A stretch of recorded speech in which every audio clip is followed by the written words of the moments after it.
Terima kasih Anda masih bersama kami di iNews Sumut, inspiring and informatif. Pemirsa, Wakil Ketua DPRD Kota Medan Ihwari Tongga hari Minggu kemarin melakukan silaturahmi sekaligus melaksanakan sosialisasi peraturan daerah atau Sosperda Kota Medan nomor 1 tahun 2016 tentang pengelolaan limbah berbahaya dan beracun di Kecamatan Medan Tembung.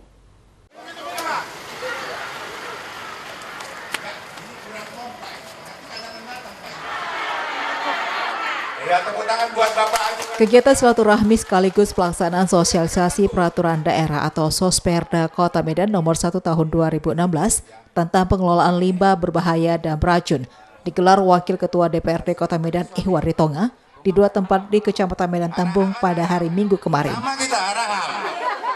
Acara pertama berlangsung di Pondok Tahfiz Quran Miftahul Jannah, Jalan Letda Sujono, Gang Jawa, Kelurahan Bantan, Kecamatan Medan Tembung. Kehadiran Wakil Ketua DPRD Kota Medan Ihwari Tongga di Gang Jawa disambut antusias warga sekitar. Sebab sudah lama warga berharap kedatangan sosok wakil rakyat yang dikenal sangat dermawan dan selalu membela kepentingan rakyat berkunjung ke tempat mereka. Untung ada tempatnya bersih. Mengawali pertemuannya, Wakil Ketua DPRD Kota Medan Ihwari Tongga menyampaikan tentang isi Perda nomor 1 tahun 2016 yang bertujuan untuk melindungi lingkungan sekitar dari bencana limbah yang membahayakan warga. Di mana dalam Perda menurut Ihwari Tongga diatur syarat dan ketentuan bagi setiap perusahaan yang ingin membuat izin usaha harus memperhatikan limbah yang dibuang sehingga nantinya tidak merugikan masyarakat di sekitarnya. Biasanya kan lawan masuk tol keluar Medan Tembung. Dalam kegiatan silaturahmi sekaligus Sosperda yang dihadiri ratusan warga didominasi kaum ibu rumah tangga, guru serta wali murid Pondok Tahfizul Quran Miftahul Jannah, Ihwan juga menceritakan bagaimana ia mengenal dunia politik hingga kemudian 2 kali terpilih sebagai anggota legislatif di DPRD Kota Medan dan berturut-turut dipercaya menjabat sebagai Wakil Ketua DPRD Medan. Dikasih peluang, dikasih kebebasan, kita boleh bertemu bersilaturahmi. Ihwan juga memohon maaf kepada warga sekitar karena selama 8 tahun menjadi anggota legislatif di DPRD Kota Medan, baru kali ini bisa berkesempatan melakukan silaturahmi dengan warga setempat, sekaligus menggelar Sosperda yang merupakan produk hukum DPR.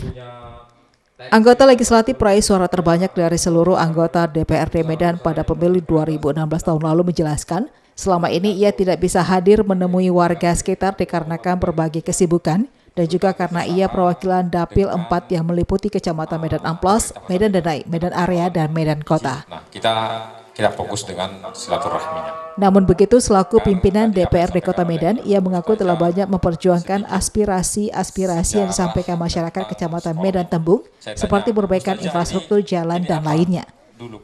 Ketua DPC Partai Gerindra Kota Medan juga mengucapkan terima kasih kepada pimpinan Yayasan Tahfizul Quran Miftahul Jannah yang sudah menyediakan tempat. Ia juga mengapresiasi keberadaan Pondok Tahfizul Quran Miftahul Jannah yang dinilai cukup luar biasa, meski pondok rumah tahfiz tersebut terletak berada di daerah perkotaan, tetapi ruang kelasnya sebagian tetap mempertahankan nuansa perdesaan dengan bangunannya yang terbuat dari bambu. Iya. Luar biasa sih, bambu yang dulunya bambu tapi udah agak modern sedikit, di atas bambu itu sudah ada seng.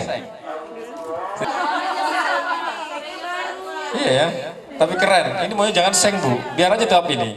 Dalam pertemuan yang dibalut dengan suasana keakraban, berbagai keluhan juga disampaikan warga kepada Wakil Ketua DPRD Kota Medan Ihwari Tongga, mulai dari persoalan administrasi kependudukan hingga masalah infrastruktur untuk publik yang semuanya diakomodir dan berjanji akan ditindaklanjuti oleh Wakil Ketua DPRD Medan Ihwari Tongga. Selain itu, Wakil Ketua DPRD Kota Medan Ihwari Tongga juga menerima keluhan yang disampaikan Pondok Tahfizul Quran Miftahul Jannah yang selama 10 tahun berdiri untuk membantu pendidikan anak yatim piatu dan kaum duafa, tetapi tidak pernah mendapat perhatian dari pemerintah Kota Medan. Ihwan juga menerima keluhan dari para guru khususnya yang mengajar sekolah-sekolah agama, di mana selama ini mereka belum mendapatkan gaji yang layak sebagai seorang tenaga pengajar, karena minimnya bantuan yang diberikan dari pemerintah Kota Medan. Wakil Ketua DPRD Medan Ihwari Tongga berjanji akan menindaklanjuti keluhan Pondok Tahfizul Quran Miftahul Jannah tersebut ke instansi terkait di pemerintahan Kota Medan, sehingga nantinya ada bantuan yang diberikan kepada mereka. Begitu juga dengan keluhan dari guru-guru agama. Ikhwan pun berjanji akan menindaklanjutinya dan berharap kepada pemerintah Kota Medan maupun pemerintah pusat supaya memperhatikan kesejahteraan para guru agama di Kota Medan, karena mereka juga adalah ujung tombak majunya dunia pendidikan. Saya hadir di sini di sekolah Tahfiz Quran, namanya Miftahul Jannah, merupakan adalah silaturahmi dengan masyarakat di sini, masyarakat sekitar di pemondokan ini, kemudian sekaligus ada wali murid, ada juga pengurus yayasan. Ini kita apresiasi, saya sebagai wakil ketua DPR mengapresiasi masyarakat yang mampu mengadakan pendidikan agama Islam seperti ini. Ini cukup keren kita lihat, walaupun misalnya kayak ini tempat tahfiz Quran, mereka menghafal Quran masih tradisional, ini merupakan kebanggaan ya. Artinya ini di inti kota, di tengah-tengah kota Medan, tapi masih ada ternyata yang berdiri tahfiz Quran masih tradisional seperti itu. Makanya kita salut. Jadi saya sudah sampaikan kepada Ibu Yayasan, kita akan support, kita akan sampaikan ke pemerintah Kota Medan lewat Perkim, karena di sana merupakan alokasi anggaran untuk menjadi perhatian terhadap bantuan-bantuan sekolah, khususnya sekolah umat Islam, sekolah yang berwawasan dengan agama Islam seperti itu. Kan kalau persoalan guru kan sudah pemerintah sudah memperhatikan itu lewat P3K gitu ya, yang belum punya kesempatan masih akan diberikan kesempatan untuk di lain waktu. Jadi kita dorong tetap pemerintah Kota Medan, kemudian pemerintah pusat untuk memperhatikan lebih serius terkait dengan guru-guru tenaga pengajar pendidik, baik dia di tingkat sanawiyah, kemudian aliyah, termasuk juga di ibtidaiyah. Karena Medan kan di kekuasaannya itu kan ada ibtidaiyah, hanya SD dengan SMP, ibtidaiyah dengan sanawiyah, gitu ya. Jadi ini kita dorong. Juga kita minta juga pemerintah Kota Medan untuk lebih memprioritaskan anggaran itu di bidang agama ya, bukan hanya agama Islam tapi juga agama lain seperti itu. Sementara pihak Pondok Tahfizul Quran Miftahul Jannah mengucapkan terima kasih kepada Wakil Ketua DPRD Kota Medan Ihwari Tonga yang berjanji akan menindaklanjuti keluhan sekolah pendidikan Islam itu. Selama 10 tahun berkecimpung di dunia pendidikan, pihak Pondok Tahfizul Quran Miftahul Jannah mengaku belum pernah mendapatkan bantuan apapun untuk pengembangan sekolah. Namun begitu mereka tetap bertahan dengan segala kekurangan yang ada untuk mendidik anak-anak yatim piatu dan duafa yang menimba ilmu di pendidikan agama tempat mereka. Padahal setiap tahunnya ratusan orang santri ingin mendaftar di Pondok Tahfizul Quran Miftahul Jannah, namun karena keterbatasan fasilitas, mereka cuma bisa menampung sekitar 30 santri setiap tahun. Saat ini ada sekitar 500 santri yang menimba ilmu di Pondok Tahfizul Quran Miftahul Jannah dengan gaji gurunya yang juga terbatas, karena mereka dibayar berdasarkan uang infak yang diberi secara sukarela. Dari Yayasan Miftahul Jannah Medan, Yayasan Tahfizul Quran yang hari ini alhamdulillah sudah 10 tahun berkecimpung dengan segala macam kekurangan, karena kita pada umumnya di sini mendidik anak-anak yatim dan duafa, kita tidak bisa mengutip dana besar dari mereka. Ya beginilah kehidupannya, seperti bangunan-bangunan yang sangat kurang bantuan mungkin. Ya sampai detik ini saya belum pernah menerima bantuan dari Pemko atau gubernur gitu. Karena apa? Mungkin hubungan saya dengan para pembesar yang memang kurang, channel saya yang memang tidak ada mungkin. Jadi mungkin lewat Pak Iwan dari Gerindra ini bisa menjadi wasilah menghubungkan antara Yayasan Miftahul Jannah dengan pembesar-pembesar yang ada di pemerintahan. Yang terutama tentunya di bangunan Pak, karena memang fasilitas kita minim sekali. Jadi warga yang tertampung di sini atau anak-anak yang tertampung untuk sekolah di sini sangat minim. Karena satu angkatan kita hanya bisa menerima 30 santri. Sementara yang antri yang mendaftar sekarang sampai ratusan. Karena keterbatasan fasilitas kita tidak bisa menampung lebih banyak. Nah, kita yayasan ada 4 unit, ada ngaji malam itu sekitar 200 orang. Itu yang gurunya dibayar hanya sekedar berapapun yang dapat uang infak kita bagi rata sama mereka. Nah, yang kemudian ada yang mondok.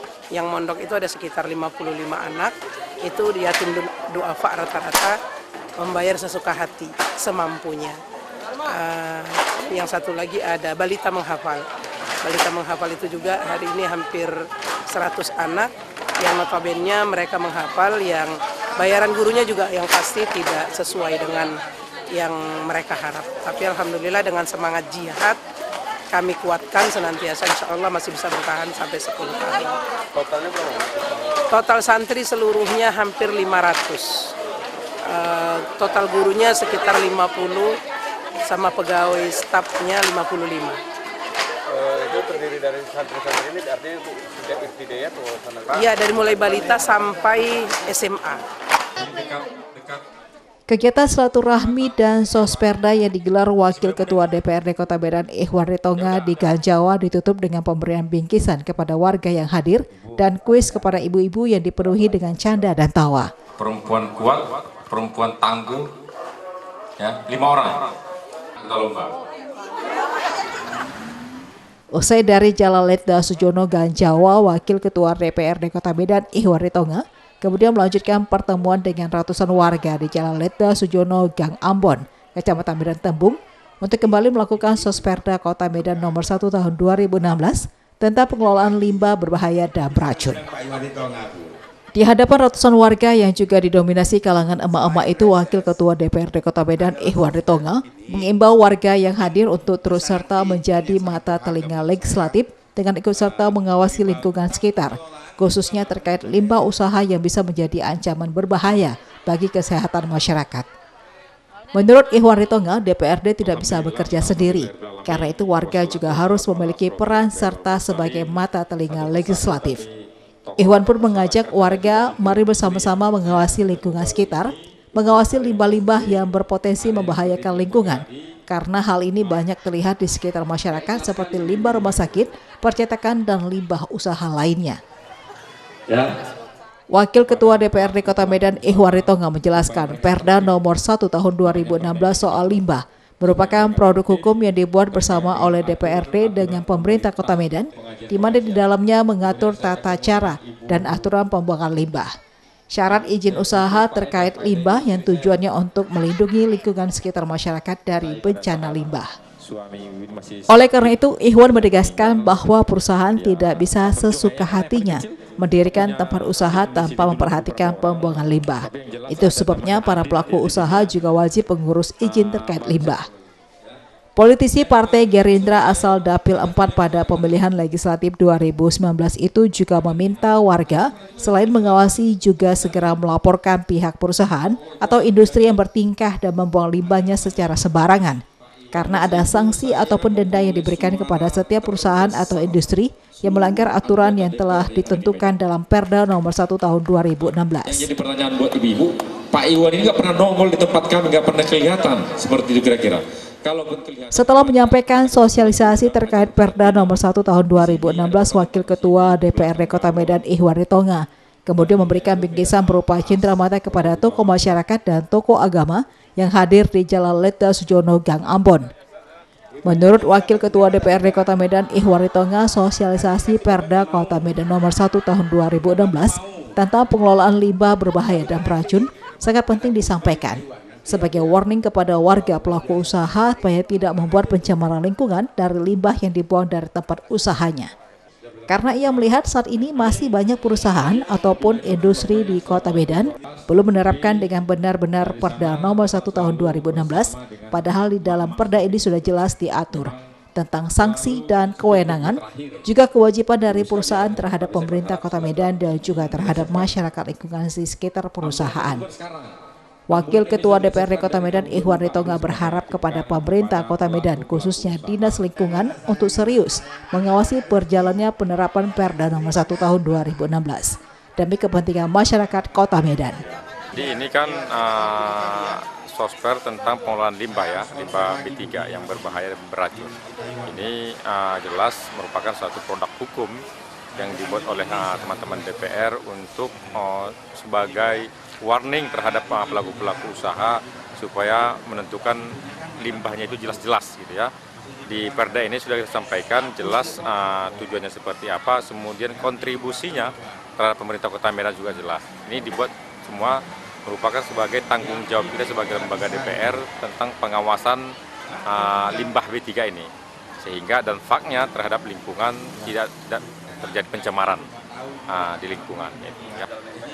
Jadi harapan kita terhadap pemerintah Kota Medan, khususnya di lingkungan hidup, supaya betul-betul mengawasi terkait dengan ketentuan Perda nomor 1 tahun 2016. Karena kita melihat masih banyak perusahaan di Kota Medan, masih banyak industri-industri di Kota Medan, baik dia bikin rumah sakit ataupun industri atau pabrik-pabrik yang belum betul-betul menerapkan 100% terhadap Perda nomor 1 tahun 2016 ini. Padahal di sini sudah jelas tentang sanksi, tentang kewenangan, tentang tugas, tentang kewajiban dari perusahaan terhadap pemerintah Kota Medan, juga terhadap masyarakat dan lingkungan di sekitar perusahaan tersebut.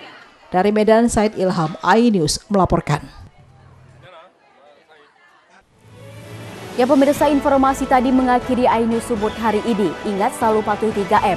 Memakai masker dengan benar, menjaga jarak dan jauhi kerumunan, serta rajin mencuci tangan pakai sabun. Atas nama tim redaksi yang bertugas, saya Maria Laura Puja mengucapkan terima kasih atas kebersamaan Anda. Selamat beraktivitas dan sampai jumpa.